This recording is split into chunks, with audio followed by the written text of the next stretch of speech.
চেয়ে দেখো কত সুন্দর প্রকৃতি তোমার চারপাশে। চলো আমরা সৃষ্টির শুরুতে ফিরে যাই, দেখি বাইবেল আমাদের সে বিষয়ে কি বলে। মণ্ডল ও পৃথিবী তৈরি করলেন। ঈশ্বর অন্ধকারকে বললেন, আলো হোক। এই আলোকে তিনি নাম দিলেন দিন, আর অন্ধকারকে নাম দিলেন রাত্রি। প্রথম দিন শেষ হল। উপরের জল থেকে নিচের জলকে আলাদা করে ফাঁকা জায়গা তৈরি করলেন, যার নাম দিলেন আকাশ। দ্বিতীয় দিন শেষ হল।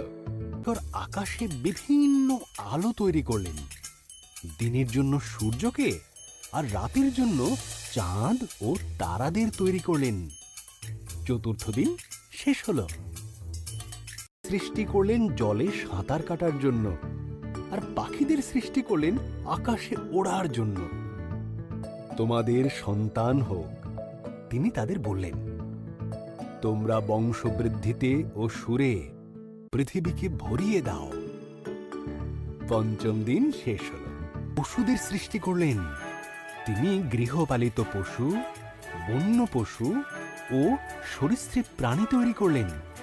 ঈশ্বর বললেন, আরও একটি সৃষ্টি বাকি আছে, যা সবার মধ্যে অত্যন্ত মূল্যবান। এর মতন করে পুরুষ ও নারী সৃষ্টি করলেন।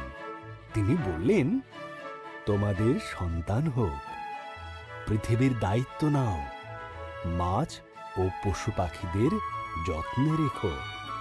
ষষ্ঠ দিন শেষ হল। দেখলেন তাঁর সমস্ত সৃষ্টিকে খুব সুন্দর।